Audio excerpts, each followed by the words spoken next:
All right, so of course we're going to start with our 5-step drill, and it's and sets in, boom, and sword count. Open acid open. Fall upon the neck, and take the upper hand. Oh, everything's a little bit different there. All right, we're going to do that last one again.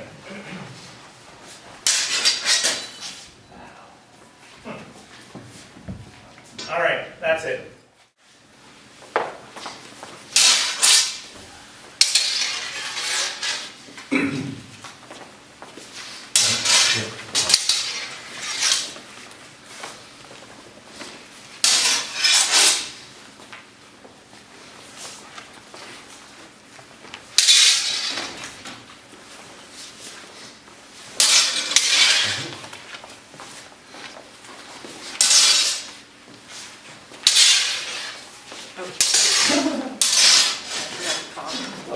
That's always the one I always forget. You can follow, use that for your advantage.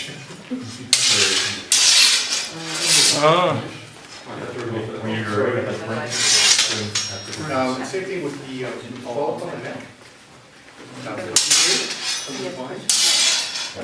As soon as you feel you're doing this, turn your blade into me to like the opposite side and step into me.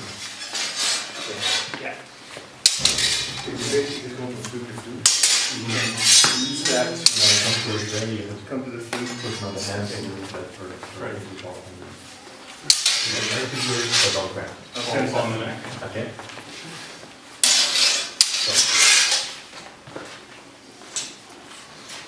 All right. Now, today is winding day, so we're going to do lots of winding. And we're going to start with the 5th winding and the 6th winding. Both of these are windings in flug. The 5th winding is a winding with a push. The 6th winding is an outside winding. So to begin with, for the 5th winding, I do an ansetsen. Clay does a zornhau. Now with my left hand, I'm going to rotate the sword so that I switch into the thumb grip, and I'm now pushing my flat against Clay's flat, and I extend and stab him in the face. All right? If you are still working on the sword work for that, that's all you need to do. You don't need to do any footwork. However, if you've done this winding once before, your thing today is this. Do the ansetsen, get the zornhau. As you start to wind, take the weight off your left foot. If the person is resisting and pushing hard, you're going to wind by stepping back with a triangle step with your left foot, and then step in to stab in the face. All right? If, however, boom, as you take the weight off, they're not resisting, you're going to step left with your left foot and then in with your right foot. In both cases, the right foot stays forward, the left foot stays back. It's just whether you're stepping to the left or to the right with that foot. Does that make sense to everybody? And you should be basing it on what you feel the other person doing. All right? Now, that's the 5th winding. Do that just 3 or 4 times, and then we'll come back and add the 6th winding to it.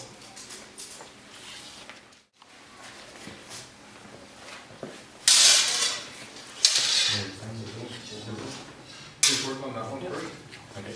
And that's it. Try and keep your kind of up on your toe there. Okay.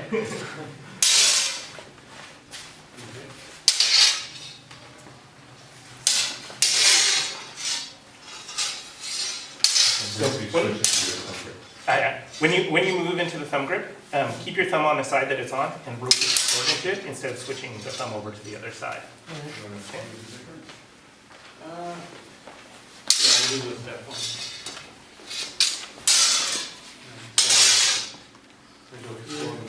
Step left. Yeah. And then forward. When you rotate extend, your thumb has to be right here. Not here. And the thumb is helps you to do a good thumb grip. Pushing, so. Okay.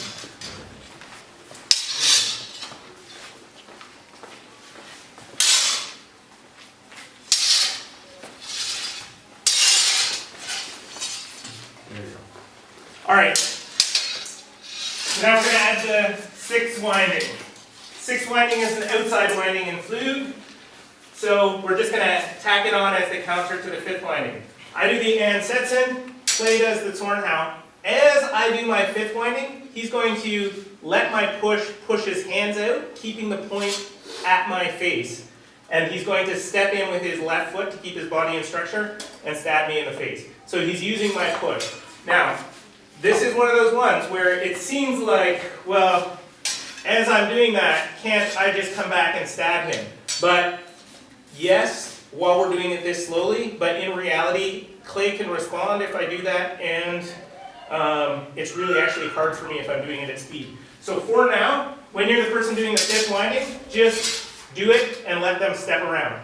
Now that said, you have to make sure that Clay has to be sure to not just walk into my point when I'm doing my fifth winding, but if he does the sixth winding properly, his face will move past my point. All right? Make sense? One other little note about this, when we switch into the fifth winding, generally speaking, we switch into the thumb grip. When you're doing the sixth winding, you don't. If you switch into the thumb grip, you actually shorten up your reach just slightly, but it's that slightly that can make a difference. All right? So just maintain your regular grip for the sixth winding. All right, do that back and forth.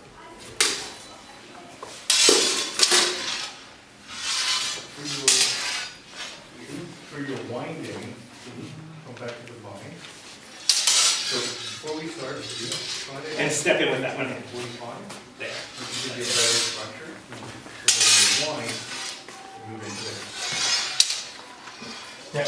Keep your body and head more upright and kind of leaning like that, just to keep it more level.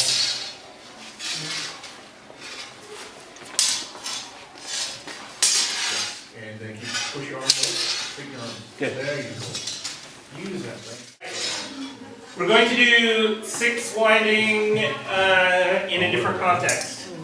We're going to do it sooner in the drill. So, we can do the sixth winding anytime that the other person is pushing hard on our blade. And one of the places that that happens is the Zornhau. So if I come in with the Ansetsen, Clay starts with the Zornhau, I can immediately do the sixth winding as he's doing that Zornhau. This is trickier than doing it after another winding, and it involves a total of 2 steps, because there's a step with my Ansetsen, and then the second step with the winding. But as always, the sword leads me. The sword pulls me into the action. Boom, boom. All right? Now, the other thing is, with this one in particular, a lot of times you'll end up doing the duplierin. The duplierin is basically an outside winding as a cut instead of a stab, and that's totally okay. Like so. That's not a problem. That's not the cool duplierin that we did last time. It's the other duplierin, but it is still a duplierin.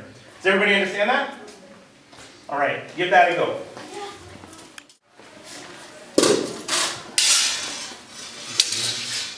Yeah, keep your arms straight.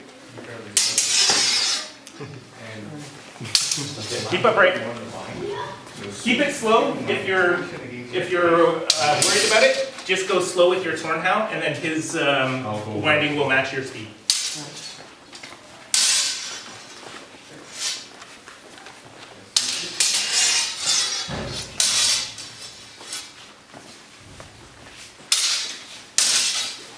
Good. Now, we're going to take a moment and look at the Fulin of the sixth winding, because this is what makes it work.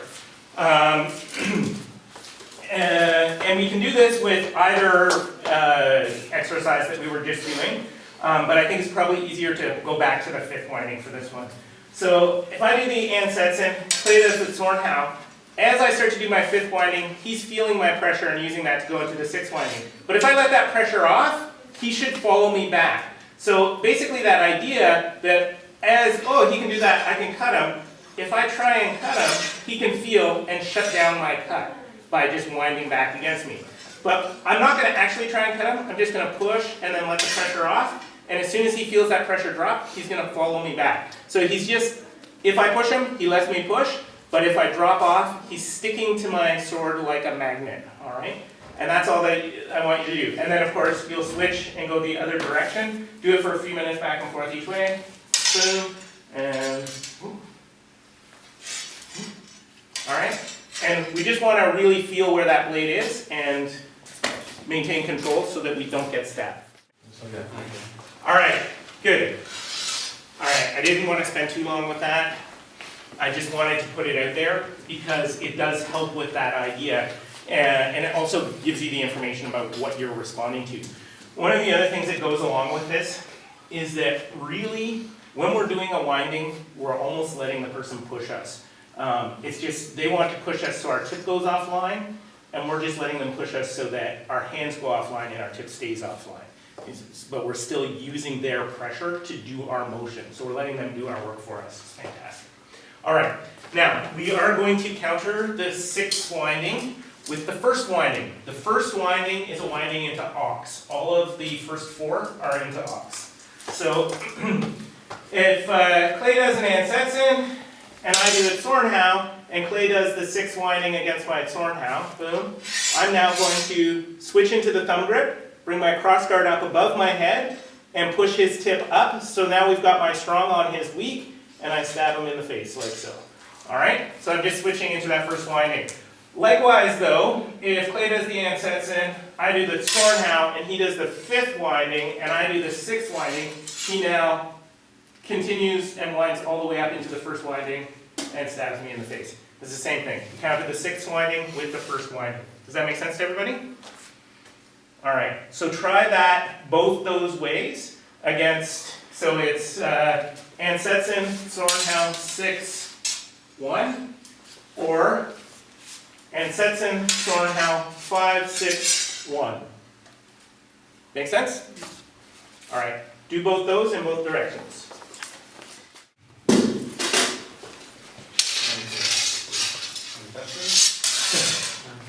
Something went wrong then.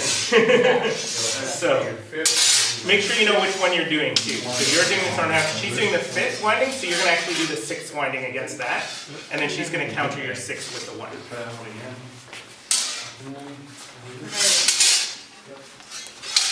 Okay, and the other one is this one. Yeah.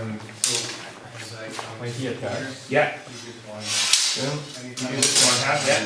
He does the 5th winding, you do the 6th winding now. No, okay. Boom, there, and now he does the 1st winding to counter that. Okay. That's right. And you shouldn't need to take another step, just switch up into ox and bring your hands higher than your tip, like that. So. and the 2nd one is again. The 2nd one is, you do he does that, you do that, and he does the 6th winding. Boom, and now you do the 1st winding. Yeah, exactly. Okay, just confirming. Yep, yeah. All right, I may have inadvertently already kind of got you guys doing what was supposed to be the next part of this, which is putting these things together as a decision drill. So now we're going to officially make it a decision drill, which means the attacker attacks 11 times in a row.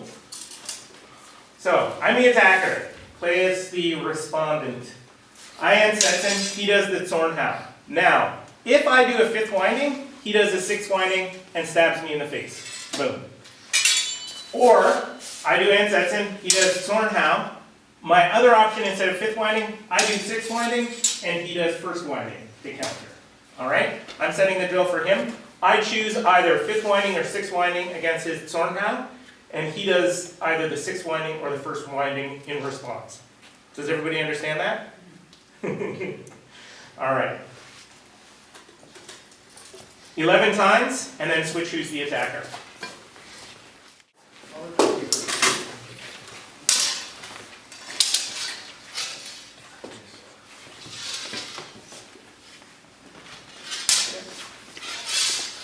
Alright? Okay. So the attacker does the Ansetsen, and then either 5th or 6th. Okay. And then the defender has done the Zornhau. If it's 5th, they do 6. If it's 6th, they do 1.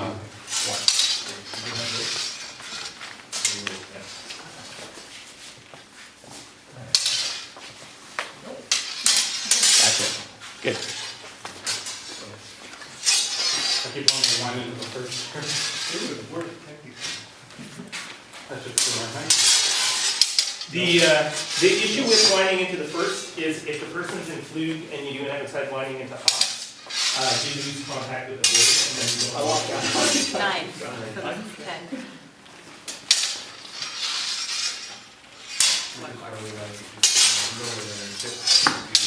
The sword in hand, the sword's low, you can handle.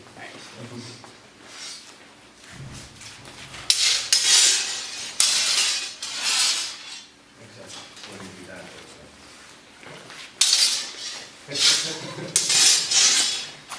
so there's no real steadfast rule.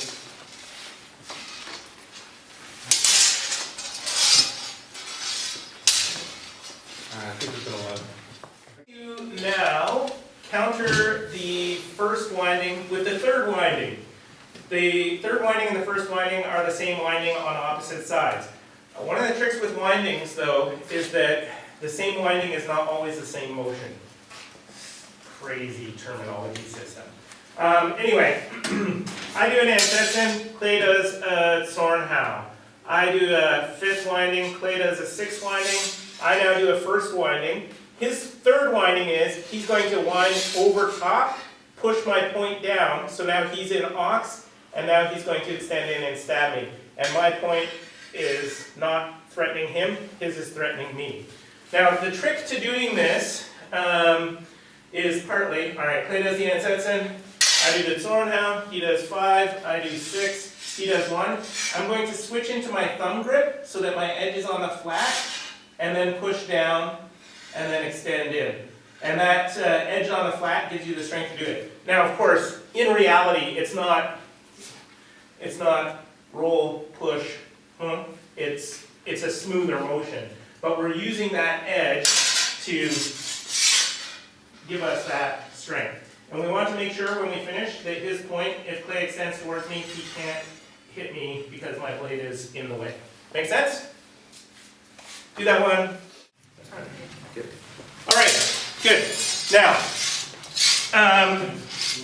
we have a whole bunch of windings that we have done now. We've done some outside windings and some inside windings.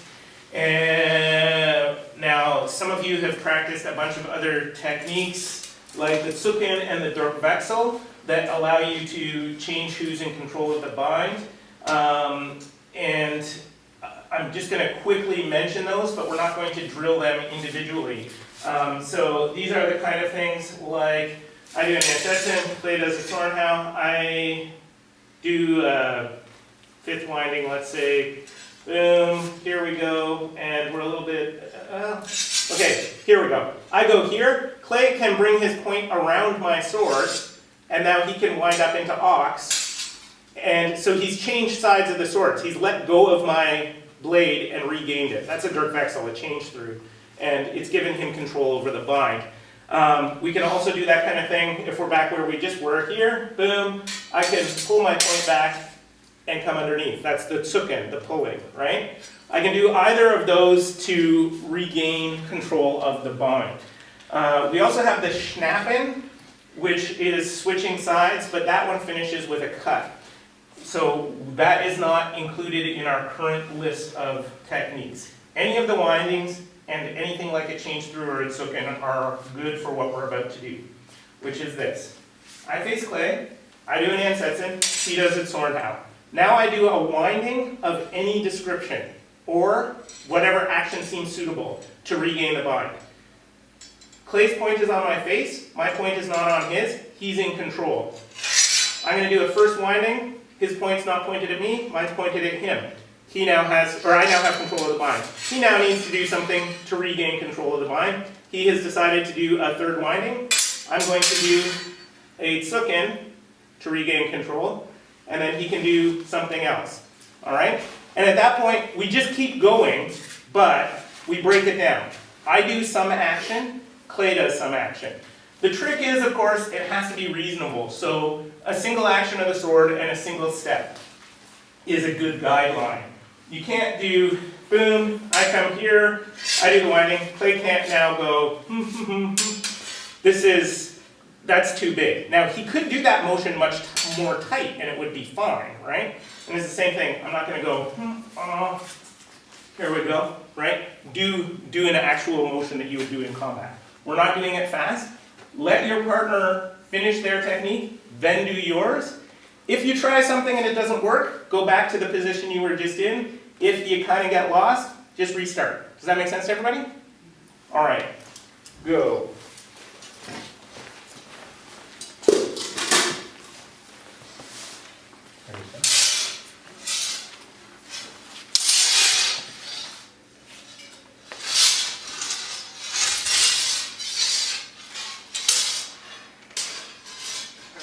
Okay, that's the sequence we just did. So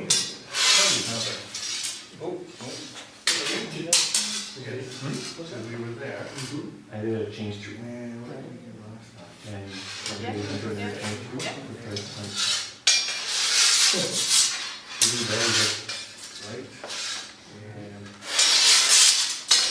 Wait till he finishes before you start. we will get where we're going, But the idea is, we were here. We were here. there you go.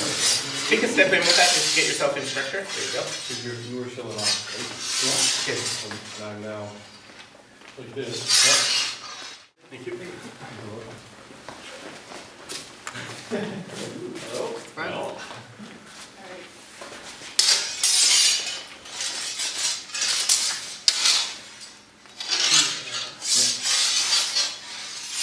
That didn't work.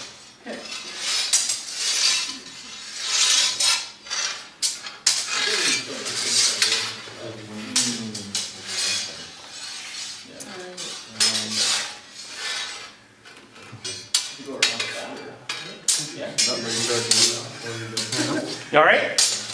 Arms get tired? So from Yeah, there, yeah. you could roll, push forward, keeping your low off, like your low point off, but roll to the opposite side.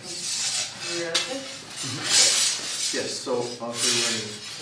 So hold that position. Hold the position you were at with your arms like this, but now you're in control. So we'd be like this.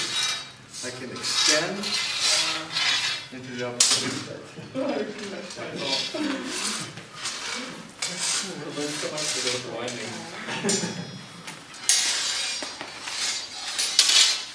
Sorry, well, That's okay.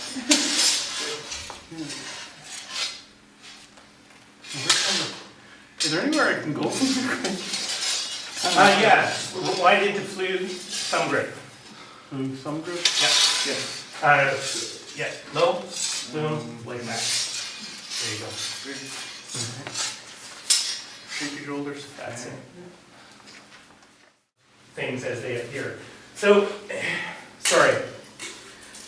The goal of sword fighting, other than to hit the other guy with the sword, is to control the space between you and your opponent. You want to keep their weapon out of that space and yours in there, or at least you want to be in control.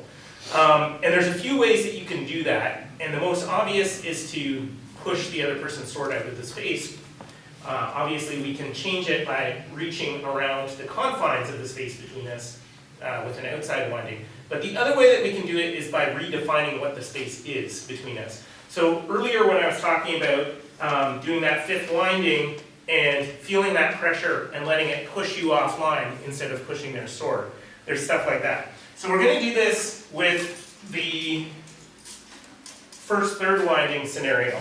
So I do an Ansetsen, Clay does a sword now, and I go straight to 6 just to speed up the process. Clay does a first, and I do a third. So I'm in control here, and obviously my sword is in a stronger position because I've just moved into there and taken control. Now, this is the space between us, but Clay can regain strength by shifting this way, and then now he's able to basically lift up under my blade. He shifted the space here, and my point is pointing where he used to be. Now for this, the other thing that's going to give him strength is if he shifts into a regular grip from a thumb grip, because now he's got his edge pushing up against my flat, and I'm not in as strong a position to maintain that. Did everybody see how that works? So he's basically shifting away from my point and regaining the bind by lifting up. So we'll do that other way. Right, Clay does the ansets in. I sword him, Clay does 6, I do 1, he does 3, his sword's pointed at me. So I'm gonna step here, switch back into my regular grip, and then step in this way to do my stab. So I've moved away from his point and shifted where the control is. Does that make sense to everybody?